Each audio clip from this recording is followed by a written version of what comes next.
We intentionally call our IC program a leadership program. My take is that to be a manager, you need to have direct reports, but anybody can be a leader. Not everybody wants to lead people sometimes, and people don't want to just stay stuck in the same role that they're in for the whole rest of their career.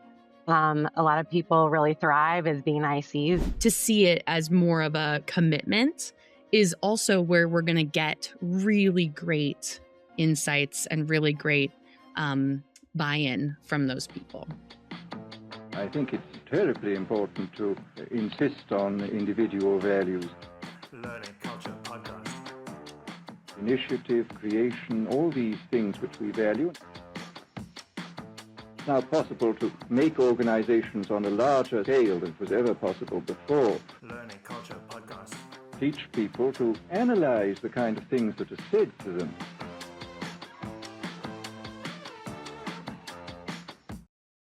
What's up, everybody? Welcome back to the Learning Culture Podcast. I am your host, Andrew Barry, and this is a show about building cultures of learning inside companies. And in today's episode, we have a special panel talking about individual contributors for you. So, individual contributors are having a moment. Promotions are slow, AI is changing the work, and your best people are asking, what's next for me? In this episode, we have three very special guests, three brilliant L&D leaders, Katie Hart from Faire, Sarah Jester from Lucid Software, and Krysta Kaczynski from LinkedIn, from a range of sized companies as well, to unpack how they're building leadership programs for individual contributors, not just managers. We talk about breaking the growth equals promotion myth, using AI to amplify individual impact, how to spot and support high potential ICs, and how high potential is not the be all and end all of programs like this, and what's actually working in cohort-based programs. You're going to hear the ups and the downs and everything in between from people who are literally navigating this growing importance, this population of growing importance right now. If you care about retaining your best people and building a culture where everyone leads, this one's for you. So with that, please sit back, relax, and enjoy my episode on the Learning Culture Podcast. Katie, Krysta, Sarah, welcome to this amazing panel. This is the first of, I think, many to unpack this topic.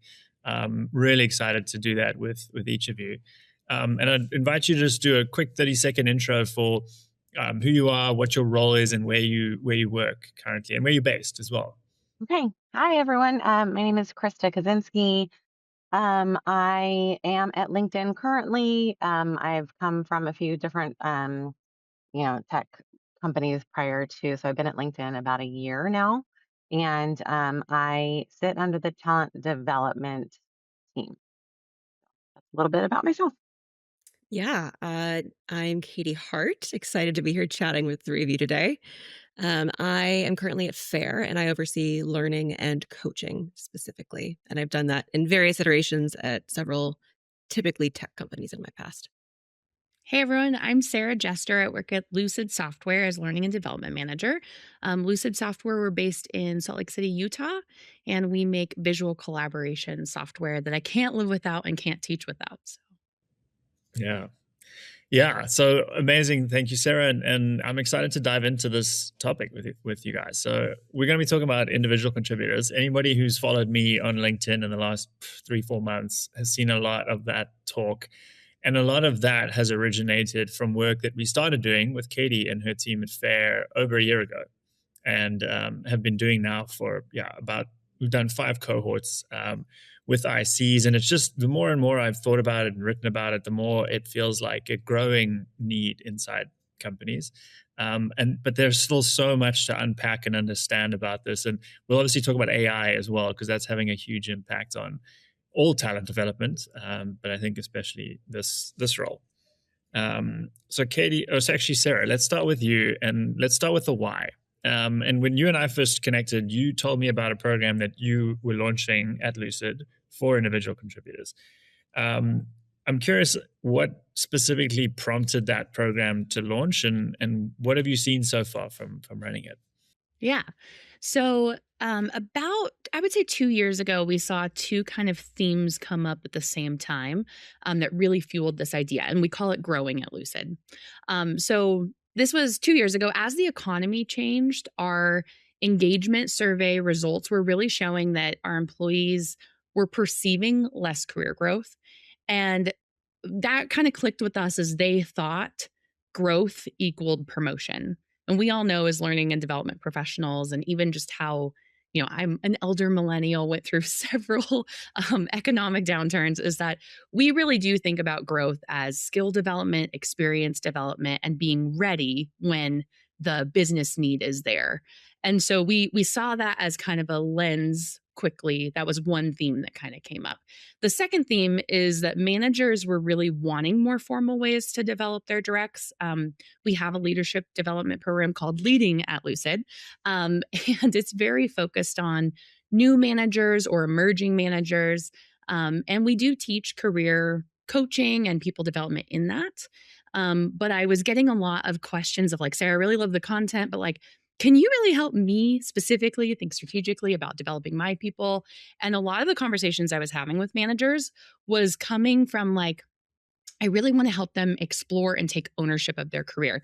And my background is actually in higher ed. I was a career advisor for MBAs and business undergrads. And as a former career advisor, I was like, just send them to me. I want to help them. And then I realized that we realized at the same time that there was this need for kind of breaking down that stereotype of like growth equals promotion, helping people, empowering them to manage their own careers. And that's where we really developed growing at Lucid to be a mixture of helping empower career growth from the individual contributor's perspective. So we teach 2 career management classes, and then we have 5 core skills that we feel like up level every role and really accelerate growth at Lucid.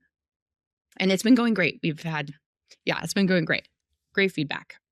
Yeah, and so we'll dive more into that second part of the question, and also those skills. I think I definitely will want to come back to that. But so you touch on 2 interesting points that I have now also heard consistently across companies. One is that equation that isn't an equation, that growth equals promotion, right? And so what do we do with people that we can't promote them all? And how do we engage and retain? And we'll talk about, I think, retention a little bit. You also mentioned the role of the managers and how some of this came from them. Mm-hmm. And Katie, I think this is a good time to bring you in because you've got your managers at Faire have a specific role, a unique role potentially, but I think other companies may also start to be seeing a lot more of this type of role. Can you expand more on that? Yeah, of course. Our managers heavily play a player coach role, meaning they are doing the work of managing teams, and many of them are also doing a heavy lift of a bunch of IC work themselves. And so knowing that and trying to support our managers in ways that we can, one of many reasons for developing an IC program is to help alleviate some of that, where there are spaces where we, of course, expect managers to help coach, develop, grow their teams. But are there more formalized ways that we can offset some of that weight? Similar to what Sarah was saying, hey, I'm looking for a little bit more, something a little bit more formalized, more tangible. And in many ways, it gives my IC access to other ICs across the company. We've built our program in partnership with you, Andrew, to be cross-functional, to be cross-level, to make sure that it's also about establishing not just cohorts based on the duration of the program, but cohorts across the company and networking, connecting in that manner.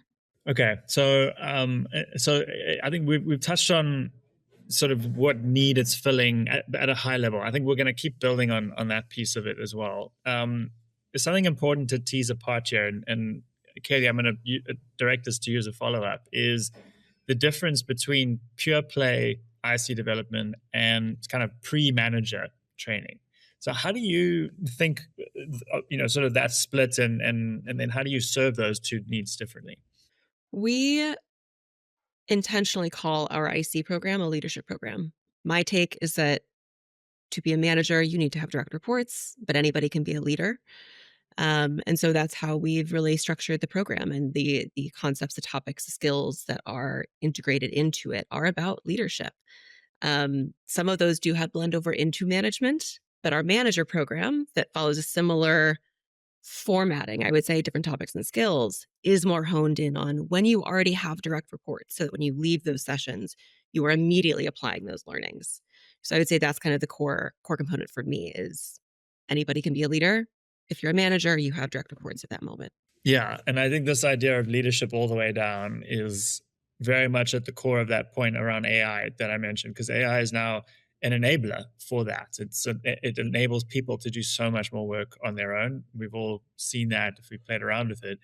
And so it's interesting to think about what does an organization look like when that's the case. So we'll come back to that idea. We do run those programs in parallel, and there's also a lot of tie-in where we've got it's stuff that in our program is bringing the managers in, so those conversations are happening. And I know that has been part of the feedback as well. That's that visibility into, and I think that's kind of Sarah where you were getting at as well, into for managers into what ICs are doing to develop. So I just wanted to call that out. Krysta, you have recently been dealing with this exact thing where you heard from specifically your IC4 level this where you're kind of helping them think through this fork in the road. What have you experienced there, and what are you learning?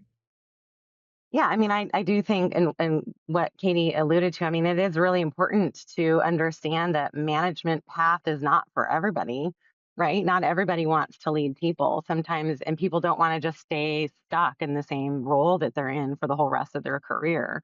A lot of people really thrive as being ICs. They like staying in the thick of the work, the day-to-day work, and continuing to progress that way. And so we do see, at least at LinkedIn, the IC4 level is where that starts to, that sort of like folks start to decide if they want to continue to just be an like super amazing IC and they're like crafts and experts in their realm, or if they want to really lead into, like, they love leading people. They love, seeing the transformation that happens when they are coaching, um, their team through whatever it is that they're coaching them through. So that's kind of the level that we start to see that transformation happen. And it's really important for ICs. What we want to do is empower them to make the decisions for themselves. What do they want their career to look like? And what do they need to do to get to the next level of their career? And how can we support them in that? Yeah. And you were saying to me earlier this week that your role was kind of this new role that you're in has been scoped for this need. So it's all kind of new there at LinkedIn. And I'm curious to go back to kind of the question we started with is how did it bubble up to that level where it's like, hey, we need someone dedicated to focus on this because those two parts are very different. Yeah, and I know, yeah, LinkedIn is a little bit where we have shifted a little bit in the last year as to how talent development is sort of organized. We do still have an overarching look at IC development. I mean, cross level development. And so we do have like coaching programs, for example, that hit all levels. We're not going to just focus on manager, director level plus. We also open that up to IC. So that's one avenue. But yes, as far as my role is concerned, I'm more in a functional specific role. So I'm part of a team that supports our engineering and product employee development. And me specifically, I'm here to focus on IC and early career development. So there's some overlap between those, but they're also two distinct employee groups. So yeah, we saw a need. We saw individuals, ICs wanting more development opportunities. We've seen managers coming to us saying, "Hey, how can we support the development of my team? What does that look like?" And so yeah, that's what I'm here to do. Yeah.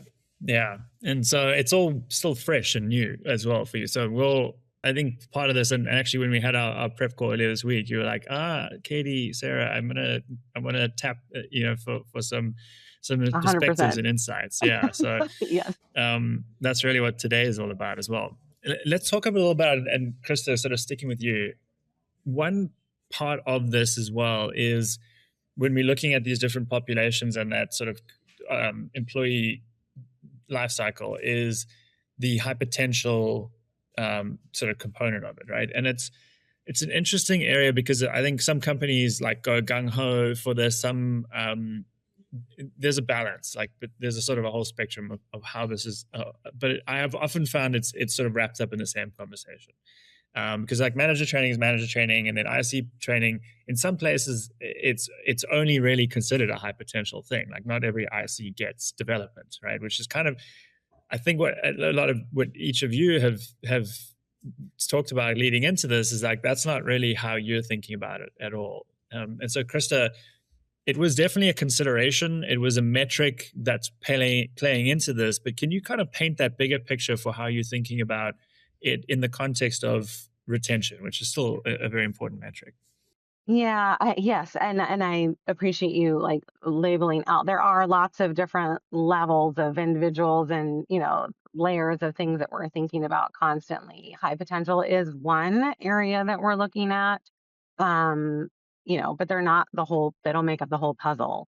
And retention definitely is something, a metric that is always under consideration. We want people to enjoy being here. We want to continue to develop them. Um, and so, of course, that's going to be something that's on our minds. But really, just from a sort of business impact side of things, helping to develop all ICs grow and contribute meaningfully is important. And but it's also, I think, important to recognize that different IC audience levels are going to require a little bit different skill development. So, like if you look at your early careers, they're going to need support in certain areas. If you're looking at your high potential ICs, they're going to need development in certain areas. So it's all factored in when we think about strategy and programs that we're going to build out. Yeah, yeah. Part of the bigger picture.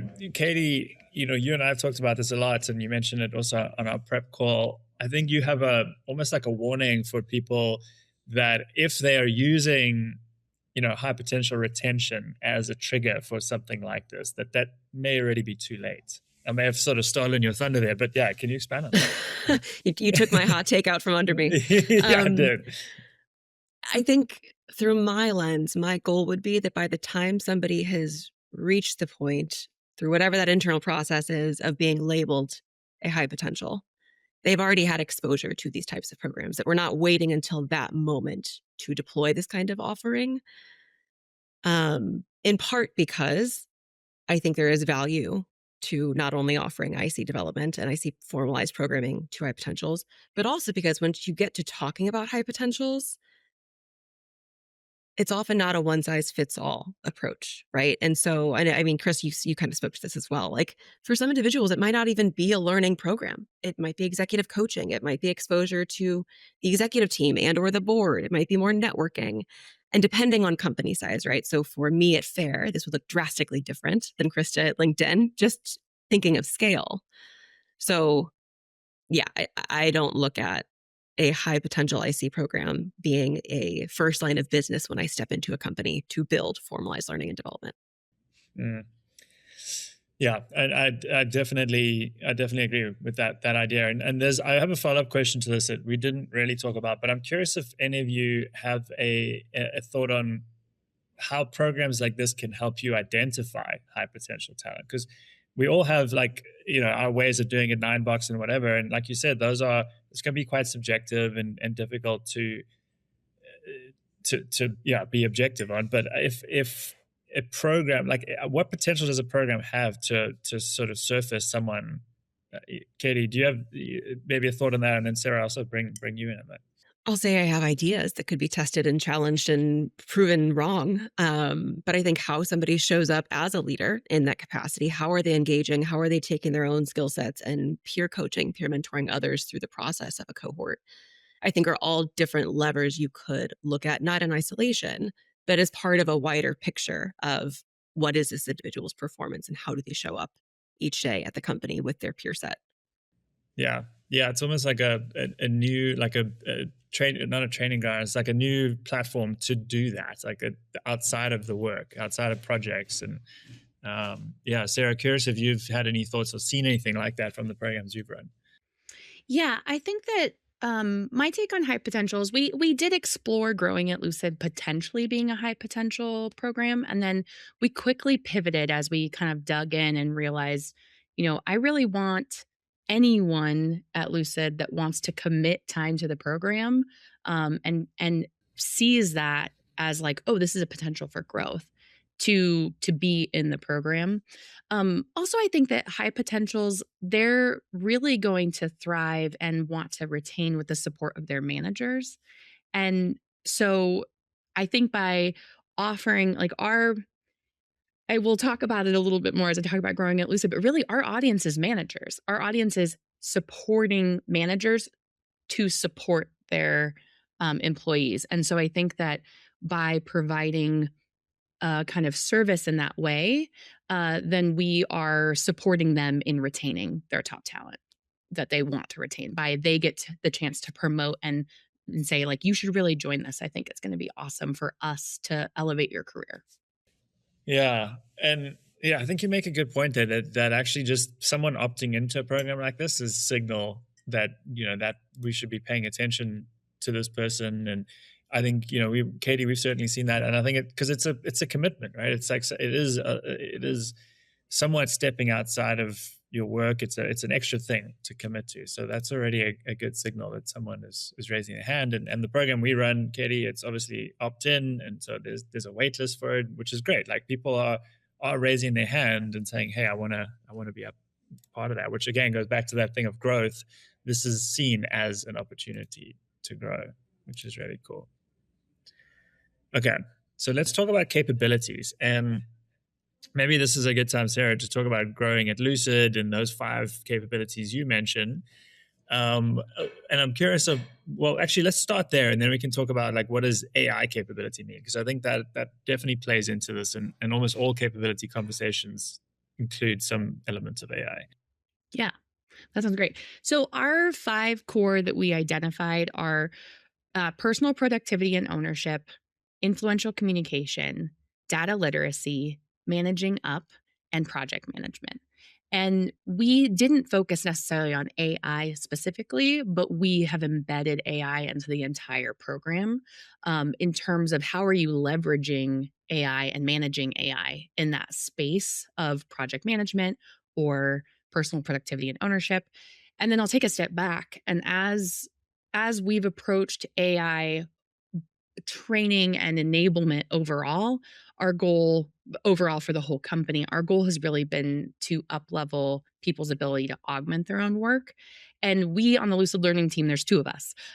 We have focused on building general productivity skills using AI.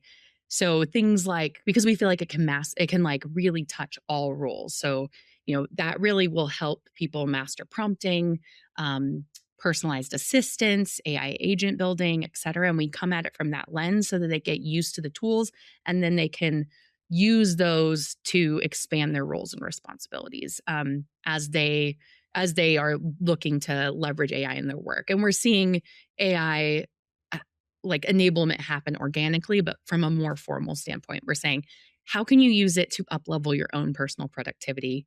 And we're using that extensively in all of our learning programs as well to like show different use cases. Yeah, I like this idea of and just being use case driven. Like I think that's instead of being a top down approach, it's more like how are you using it, and let's surface that and bubble that up. And Katie, it kind of reminds me of in our program with you guys, we have it slowly started to incorporate AI in the sense like one specific one, it came from a participant who told us afterwards that they were using ChatGPT to figure out how to apply the new frameworks that they were learning. And we thought that was awesome. So we basically took her prompt and we put that into the workbook. And now everyone has that to go in and say, I am a product manager responsible for blah, blah, blah. And we just learned how to do X, Y, Z. How can I apply this in the learning circle that we have next week? And so it comes up with a bunch of suggestions, and then they have a practical thing to work on. What else are you seeing? And I know it's kind of been a drive this year to get people to use AI more in their work. What else are you seeing at Faire of what's working well from that perspective? And how are you thinking about AI capability? Yeah, I mean, a lot of what Sarah said resonates with me as well.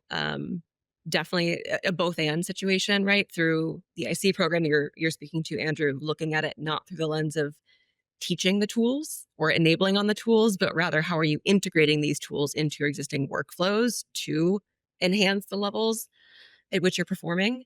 From a company standpoint, the both and looks like we're doing some company wide baselining just to ensure we're speaking the same language. We have the same baseline concepts down. And then pairing that with our enablement is really rooted in function because the way somebody in finance is looking at AI and how they leverage it in their day to day is going to be very different than somebody in Eng, is different than somebody in design. And so knowing that, we found that that's actually the best approach to create space at a company wide level, to hold conversations, ask challenging questions, bring up really nuanced ways of looking at it for Faire, but then going in function to make sure that the use cases are as applicable as possible for each individual. It's almost resisting the urge to like standardize an approach across the org. I think there's so much changing so quickly. It's a hard moment to standardize anyway. Yeah, agreed. Yeah, Krysta, you were nodding there. Is anything you want to add to that? Yeah, I mean, yeah, it is too hard to standardize. We're faced with we definitely, I think we've all been in this situation where AI was emerging and kind of exploding and constantly feeling like you're behind the eight ball. And so I think, yeah, we got to the point too, where it was like people are already going off and creating these amazing things using this tool. Like, let them do it. Let's see what comes from it and then learn and continue to adjust. And the technology is continuously changing. And so there's no way that we could keep up, especially like talent development professionals are not engineers, right? And so engineers are usually at least what I've seen are the ones that are diving headfirst into this new technology and coming up with these incredible things. And we're just like, awesome, keep doing that. Yeah. How can we help leverage, how folks are using it and share with others? But we would never be able to keep up with how quickly it's changing. I'm curious, Krista, as you're saying, like there's a handful of individuals or they're predominantly engineering teammates who are really finding great use cases. Have you found an effective way to create a platform for that? Well, I think we're constantly trying to find the right platform. We do run hack weeks, on the regular, and so that seems to be a great place to really showcase the cool things that people are doing. And we don't want folks to think that it's only limited to engineers. Like it's open to everyone. And so we've spent a lot of time really trying to get that message across that like there's a low barrier to entry. What does that look like? What are some tools that folks can utilize to help them get across the threshold? There's a lot of fear there of like, I don't know how to go into this, but there's so many like vibe coding now is so easy to do. And there's a lot of platforms out there that help you step into that space and come up with some really cool apps, even having no coding background. So there's a lot of really cool avenues. Also, I think a lot of people listening are probably like relieved because I know there's been so much of this like top down directive to learning, like, hey, figure out how we're using AI, right? How do we enable people on AI? And it's the message I keep hearing, and I think is echoed here, is that it doesn't have to be a boil the ocean thing. It's like it can be case by case, and that's probably the best bet for now. So yeah, I think there's probably a lot of good relief from people listening. We've got two good questions here, Kelly and Sean as well. So thanks for those. I will come back to those. I want to talk a little bit about. So we touched on the capabilities piece. Let's just zoom out a bit, and we touched on this a bit at the beginning, but just where I see development sits within the org, because I think for some companies that's totally new. Each case is different as well. Krysta, your case is particularly interesting. So you're responsible for the product and the engineering teams, and your team sits within the HRBPs, not within like a central talent development. So could you just explain a little bit more about how that works and how it came to be as an option for this? Yeah, so we do have, like a general organization wide talent development team. And, it's pretty large, and there's a lot of folks within that work on very specific things.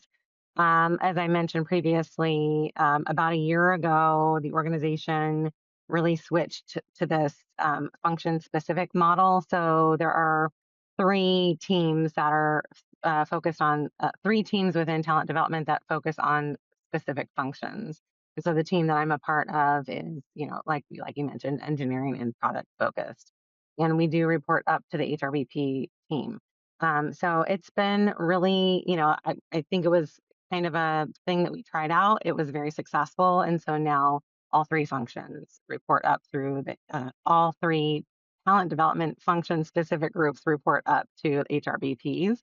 And so it allows us to have very close visibility into what is happening within those functions. It allows us, we have really close relationships with the HRBPs there, and then close relationship with their leaders, so we can really understand what is happening within individual teams, not just within the org itself, but then within specific teams. And we can really pivot and get in there really quickly. It's not, LinkedIn is a larger company. And so sometimes it's hard to like move the ship, right? It takes a little bit more time. So with us being function specific, we're able to get a lot of things done really quickly. We can pivot pretty quickly. So it's definitely been advantageous. I think that's really cool. I know there are some big companies. I know GlaxoSmithKline is in the audience here. Like there's some of the larger companies to take some. I really like this idea of being centralized to the functions, because it is so different in each. And on the other end of the spectrum, Katie and Sarah in orgs that are about 1,000, you are close enough kind of to each of them where you can still run this centrally. And to that point, Sarah, I want to build on what we talked about at the beginning, where you got this growing at Lucid program off the ground. And actually, Katie, I'm going to come back to you on this as well, because you came to us and you'd obviously sold this internally as something you wanted to do. And I'm curious, like, what that alignment looked like. Like, what was the business case? What pushback did you have? Like, what did it look to get this off the ground? Yeah. So we're a learning and development team of two, and we report up through the VP of People and Culture. And I would say that before growing at Lucid, we were primarily positioned as supporting managers, as well as like general company compliance, general company learning, but really like our priority was supporting managers.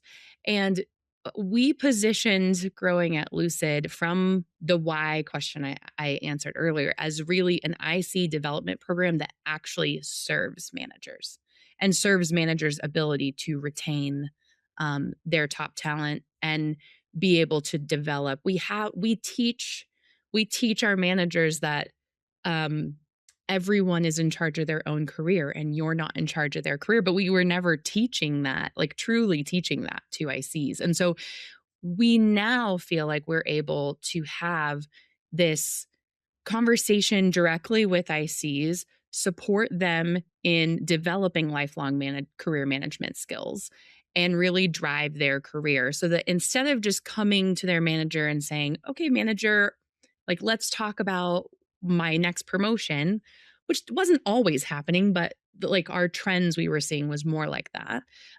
To really instead having the ICs be able to come to their managers and say, here's where I want to be. Here's how I want to get there. Here are the skills I think I need to develop. What do you think? Do you agree with this? Would you add anything on? And being able to up level those conversations so they really can focus on the true development, which is developing them within their job space, and within their role specific things that we aren't able to do. And so we really wanted to just like set that baseline to support managers to be able to like hit the ground running faster with those conversations. And so we pitched this, we got buy-in from our executive team, and then we piloted it with half of a. So we wanted to do 30-person cohorts, but offer two every other quarter. So we piloted it with a small group of just 30 people that we really did recruit. We knew would give us good feedback. And their role was taking the course, but then also taking the program, but also giving us a ton of feedback. So we did lots of focus groups, iterated on it, and now we just launched. We're in the middle of a full cohort for the first time. Yeah. Yeah, that's awesome. And that's Katie, that's exactly what we did as well with that first pilot cohort. But before you even went about selecting a partner and kind of approaching us, like how did this originate at Faire and how did it get signed off on? Yeah, I'll speak to a little bit the architecture that I've built underneath learning and coaching, and then where this IC program fits within that. So I've essentially established three core pillars. The first is what I would call foundational programming, the second being coaching, and then the third being what I call fair craft. Foundational programs are intended to serve each individual based on where they're at in their journey with Fair. Meaning, are you an IC? Are you a manager of ICs? Or are you a manager of manager or plural managers? So my charge when I first came in is I really wanted to stand up that first vertical.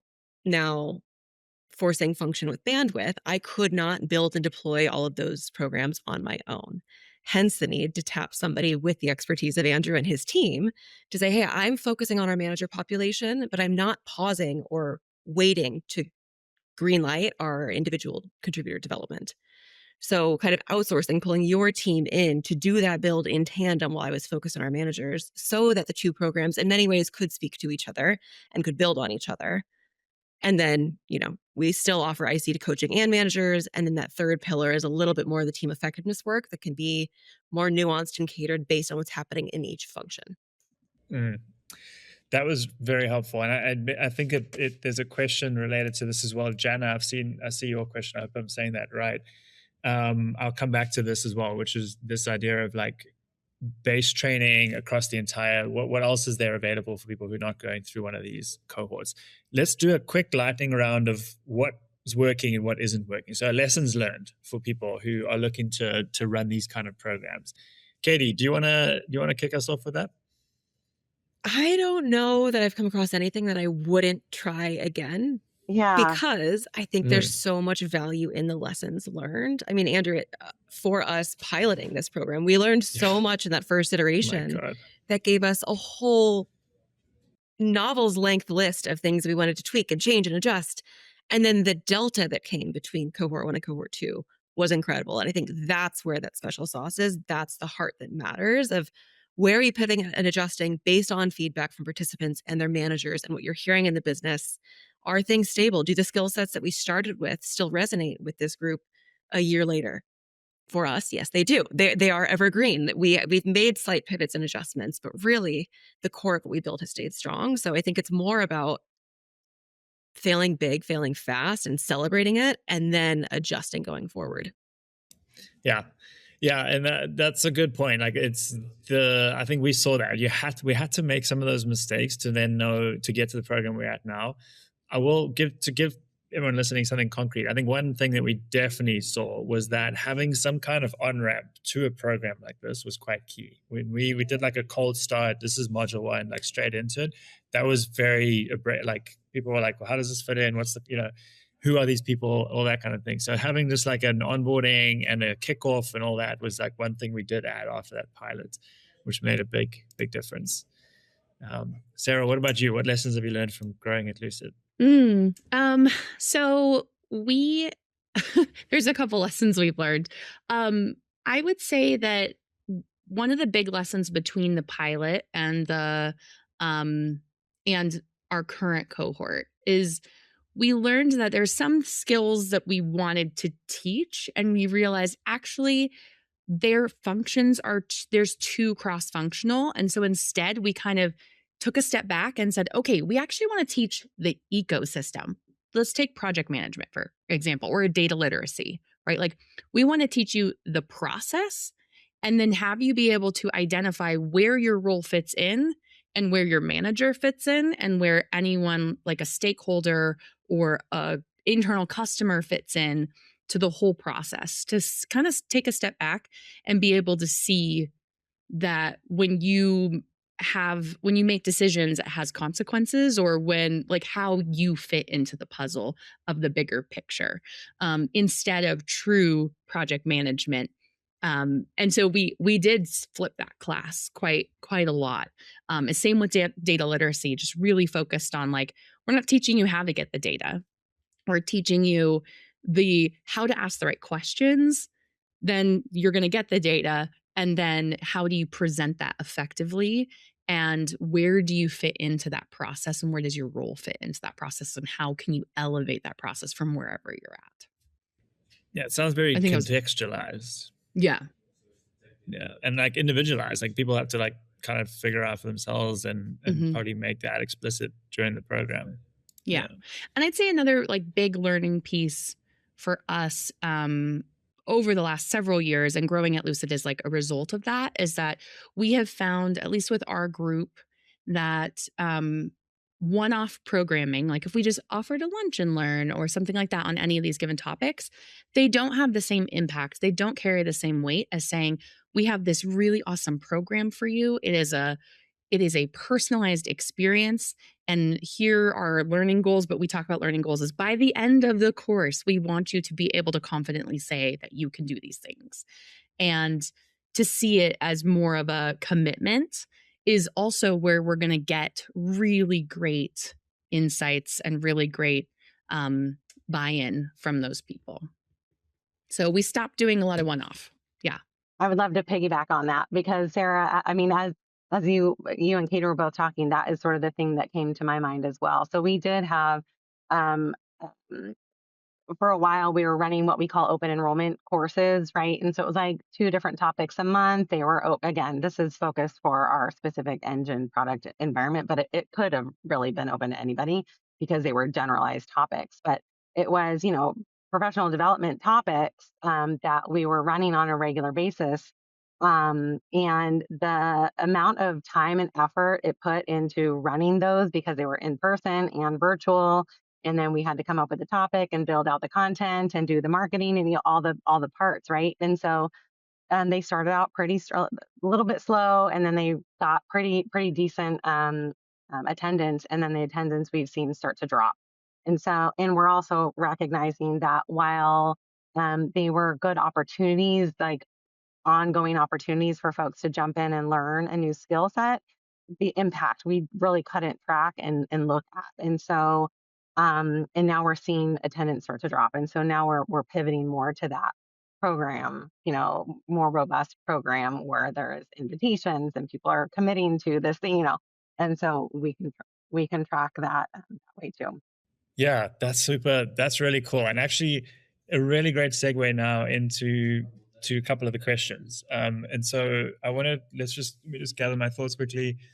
So you mentioned ROI and like measuring the impact of the programs. Sean has a question on that I want to come back to, but let's start with Kelly's question, because this shift from like often this more like open enrollment, like lunch and learn thing is what people go to when they say, well, we don't want to like overcommit the field or people, right? We don't want to like create too much of a burden and stuff. So let's do that. But you kind of point to the downsides of that.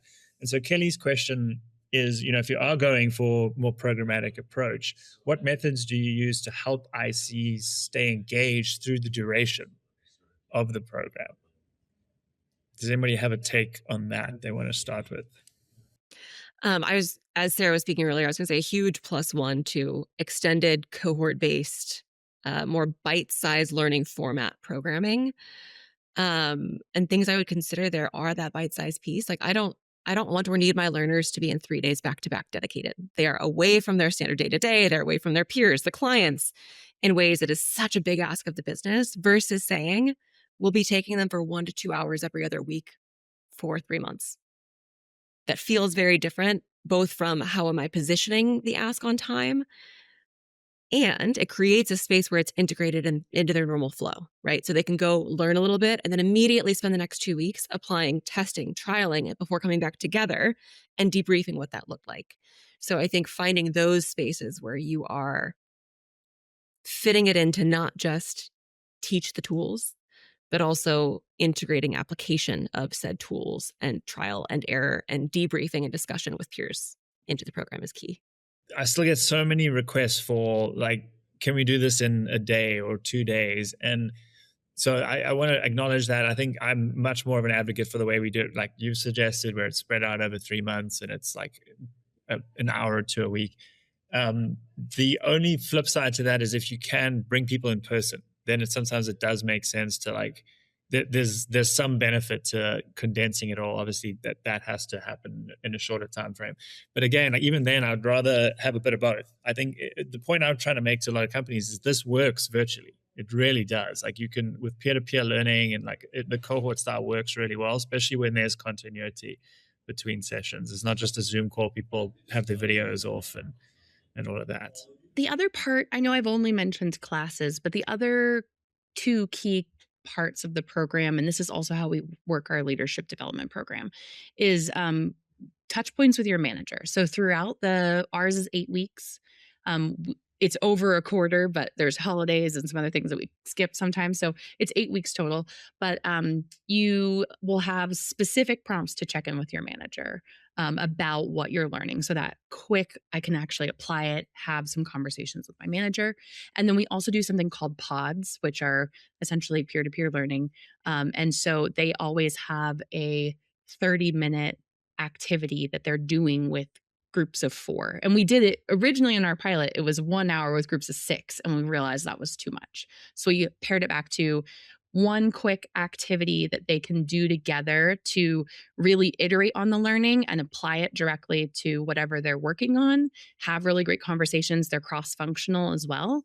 And then they can get a lot out of that. And so it's like the peer-to-peer, the people accountability kind of part of it has worked really well.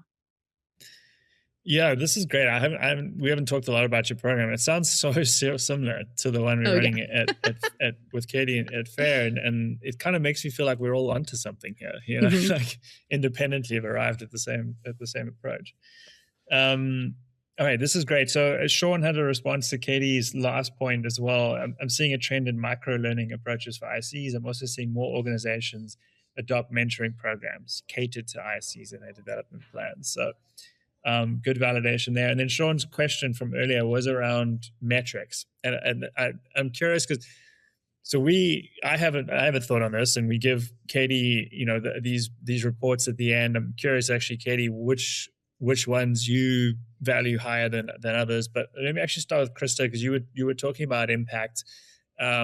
What are you looking at when you're measuring the success of these programs? Like what is top of mind as a metric? Yeah, that is a really good question. I guess it depends on the program that we are looking at, right? And so I might actually deflect back to either Katie or Sarah, just because you already have ready to go programs that you're running, and we're still kind of building ours out when it comes to like specifically focusing on ICs.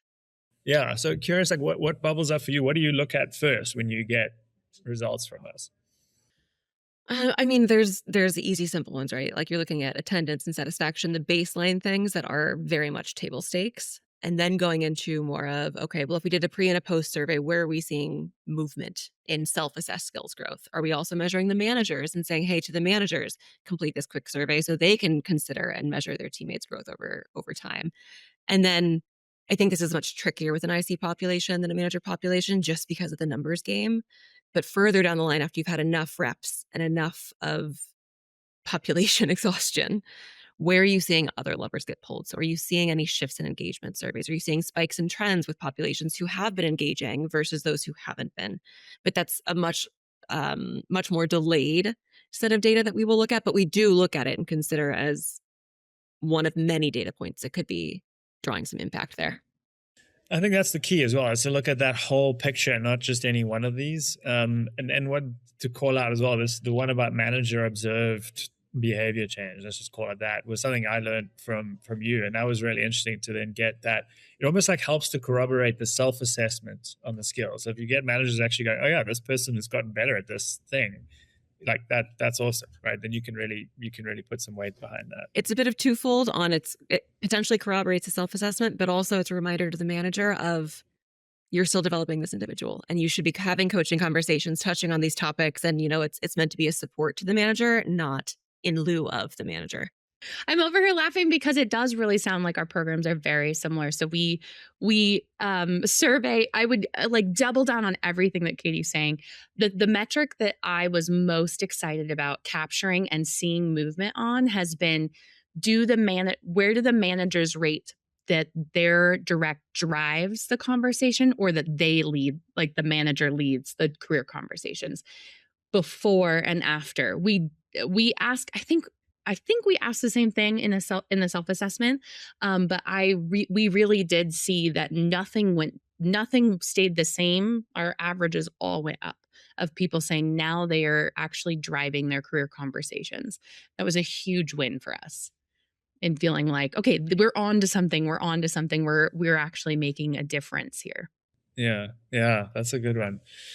Um, one more actually I'll add that has been quite fun to track is the networking. You mentioned like the cross-functional nature of it as well. Like, and so we ask how many people, this is your cohort, how many people do you know? And then we ask them the same at the end and just measure that difference.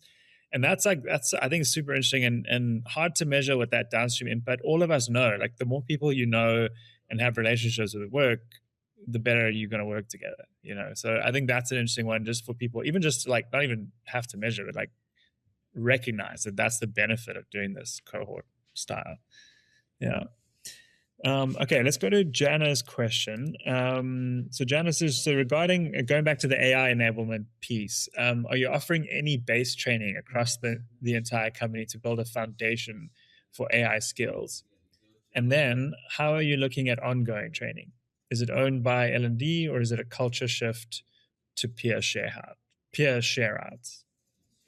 Does anybody want to add to that?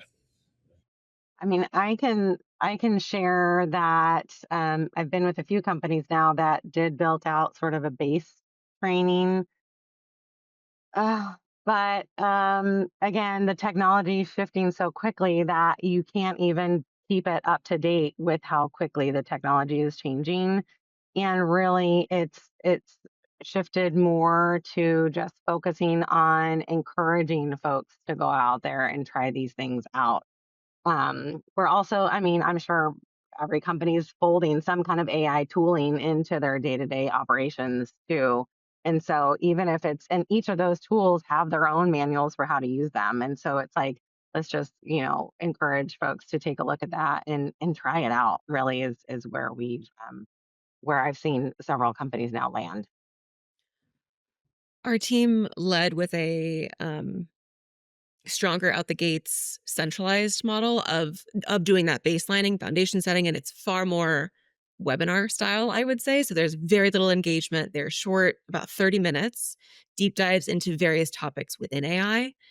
And then that has been paired with what it actually looks like for within each function is we have AI captains essentially in each function. And there's partnership between learning and talent dev and the captains and our other teams who are really driving AI work forward to figure out, okay, what is the right cadence? Is every function having some type of solution positioned to them? And how frequently are we updating? Where do we have company-wide things that we need to push across versus leaving it tailored is completely okay. But I think that's where both are coming into play, really leaning into those captains to drive it at the function level and also creating the bite-sized webinar kind of company-wide. Yeah, I'll add we did a prompting e-course as like our base level. This was right around the time that we released a company-wide licensing. And then I mentioned earlier, we focused on productivity. So we did a really fun daily Slack channel. So daily Slack challenge channel, where we introduced a quick tool, like super quick tool or use case all around productivity, but just to get people in there really quick, like some sample prompts, like have Gemini look at your calendar and do XYZ. To just get people trying it out. That turned into a weekly challenge. And that's been really helpful to keep up with what's coming up. And now we're looking at diving into more use cases. And then we're also kind of company wide looking at how departments, like every department is a little bit different in terms of how far advanced they are with the tool. So there's more to come there for sure next year. And that's exciting.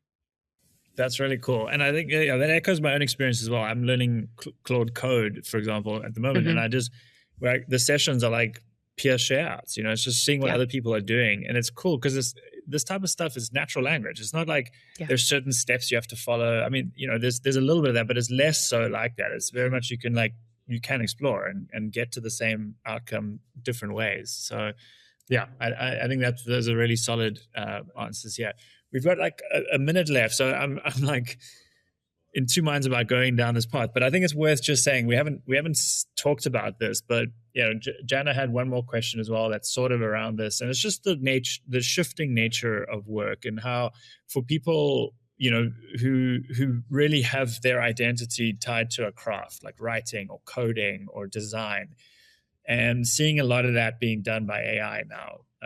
How are you thinking? None of us have the answer to this right now, but any thoughts you could share in closing around how you're helping people with the sort of emotional and identity shifts that are happening with AI?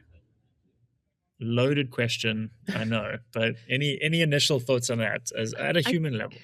I can't solve the whole problem. One little thing we did is we do a panel for managers, and we had a panel specifically about how to create like an AI uh culture within your team, and we focused heavily on like how do you make it feel safe and supportive and for people that are feeling really scared about it taking over their roles. And we had that conversation at the manager level. And I think that's really powerful because that's where those functions are going to be all sitting together and being able to say, like, yes, have those conversations. Like, we're all human, have those conversations. Um, and just getting people in the room to say, like, we're all thinking about this. Let's just have it be a little bit more open of a conversation and really, again, trying to empower our managers to support their team. Would echo just on conversation. I mean, I have no solutions right now, but it has to begin with a whole lot of listening and asking a whole lot of questions and then formulating a path forward. Yeah, just holding space for all those feelings. Yeah. Yeah. Well, Krysta, Katie, Sarah, thank you so much for making the time to do this and to share what you're learning as we go, because everyone is navigating a lot of uncertainty and ambiguity. And it was just really great to hear your perspectives. And thank you to everyone who joined for the questions. And yeah, it was a great conversation, the first of many. Thank you, Andrew. This was so great. Thanks for pulling us together. Appreciate the time and conversation. Hello. I hope you enjoyed that episode. It's Andrew again with a quick message. If you'd like to support the show, the best way to do that is to leave us ratings and reviews where you listened. If you're on YouTube, hit the like and subscribe buttons and feel free to leave a comment. We love hearing from our listeners and viewers.